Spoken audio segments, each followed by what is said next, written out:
हर खबर पर होगी आपकी पकड़। डाउनलोड कीजिए एबीपी लाइव ऐप। आदरणीय साथियों, एक अति महत्वपूर्ण विषय को लेकर आज हम आपके बीच में उपस्थित हैं।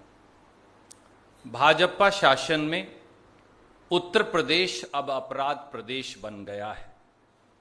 संगठित अपराध, नाजायज हथियार, हत्या, बलात्कार, डकैती, अपहरण, महिला अपराध, इनका चारों ओर बोलबाला है और ऐसा लगता है कि कानून व्यवस्था उत्तर प्रदेश में अपराधियों की दासी और अपराधों की बंधक बन गई है। अपराध के लगभग हर पायदान पर नेशनल क्राइम्स रिकॉर्ड ब्यूरो के मुताबिक उत्तर प्रदेश पहले पायदान पर है। चाहे पूरे देश के अवैध हथियारों के 57% मामले उत्तर प्रदेश में दर्ज हों, हर घंटे 26 मामले, चाहे महिला अपराधों के 59,445 मामले दर्ज हों, हर दिन 12 बलात्कार, या फिर गुंडा राज और संगठित अपराध का चारों ओर बोलबाला हो। जिस प्रकार से 3 जुलाई 2020 को हमारे एक बहादुर डीएसपी सहित उत्तर प्रदेश के 7 पुलिस कर्मियों की हत्या हुई, उसने पूरे देश के रोंगटे खड़े कर दिए। आदित्यनाथ सरकार में गुंडा राज के बोलबाले को उजागर कर दिया। इस गोलाबारी और हत्याकांड का आरोपी विकास दुबे बड़े आराम से उत्तर प्रदेश की पुलिस को चकमा दे फरार हो गया। फिर हरियाणा के फरीदाबाद से होते हुए सड़क मार्ग से 1000 किलोमीटर दूर उज्जैन मध्य प्रदेश जा पहुंचा। न कोई रोकटाक हुई, न कोई शिनाख्त और न कोई धरपकड़। यह इसके बावजूद कि हर टेलीविजन चैनल और अखबार के पन्नों पर विकास दुबे का फोटो दिखाया जा रहा था या छपा था। फिर अपनी मर्जी से चिल्ला चिल्लाकर खुद की शिनाख्त करके उज्जैन के महाकाल के मंदिर में गिरफ्तारी दे दी और आज विकास दुबे को पुलिस के एनकाउंटर में, यूपी पुलिस के एनकाउंटर में मारे जाने की खबर सामने आई है। पर विकास दुबे तो संगठित अपराध का एक मोहरा मात्र था।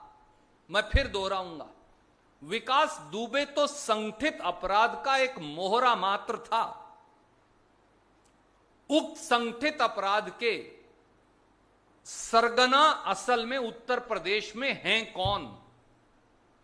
विकास दुबे का एनकाउंटर अनेकों सवाल सार्वजनिक जहन में खड़े कर गया है, जिनका जवाब आदित्यनाथ सरकार को देना होगा। पहला, क्या विकास दुबे सफेद पोशों और शासन में बैठे लोगों का राजदार था? क्या उसे सत्ता और शासन में बैठे व्यक्तियों का संरक्षण था? दूसरा, विकास दुबे के पास वो क्या राज थे जो सत्ता और शासन के गठजोड़ को उजागर कर देते, जिससे अनेकों व्यक्ति घबराए थे? तीसरा, विकास दुबे का नाम प्रदेश के 25 मोस्ट वांटेड अपराधियों की लिस्ट में क्यों शामिल नहीं किया गया? चौथा, क्या विकास दुबे का एनकाउंटर अपने आप में अनेकों सवाल नहीं खड़े कर गया? अगर उसे भागना ही था तो फिर उज्जैन मध्य प्रदेश जाकर सरेंडर ही क्यों किया? एनकाउंटर से पहले मीडिया के वो सारे साथी जो गाड़ियों में एसटीएफ की टीम के साथ चल रहे थे, मीडिया के सारे साथियों को एनकाउंटर से एन पहले रोक क्यों दिया गया? पहले कहा गया कि अपराध की संगीनता को देखते हुए विकास दुबे को मध्य प्रदेश से उत्तर प्रदेश चार्टर प्लेन से ले जाया जाएगा।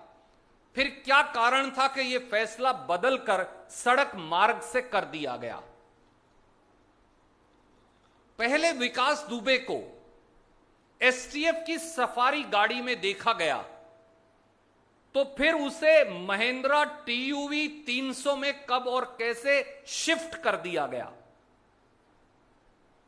विकास दुबे की टांग में लोहे की रॉड होने के कारण वह लंगड़ा कर चलता था, तो वह यकायक भाग कैसे गया पुलिस की गिरफ्त से?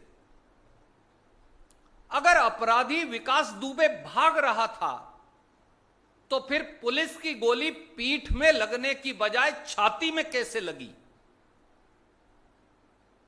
मौके पर मीडिया कर्मियों को गाड़ी के एक्सीडेंट होने के स्किड का कोई मार्क या निशान नजर क्यों नहीं आया या दिखा?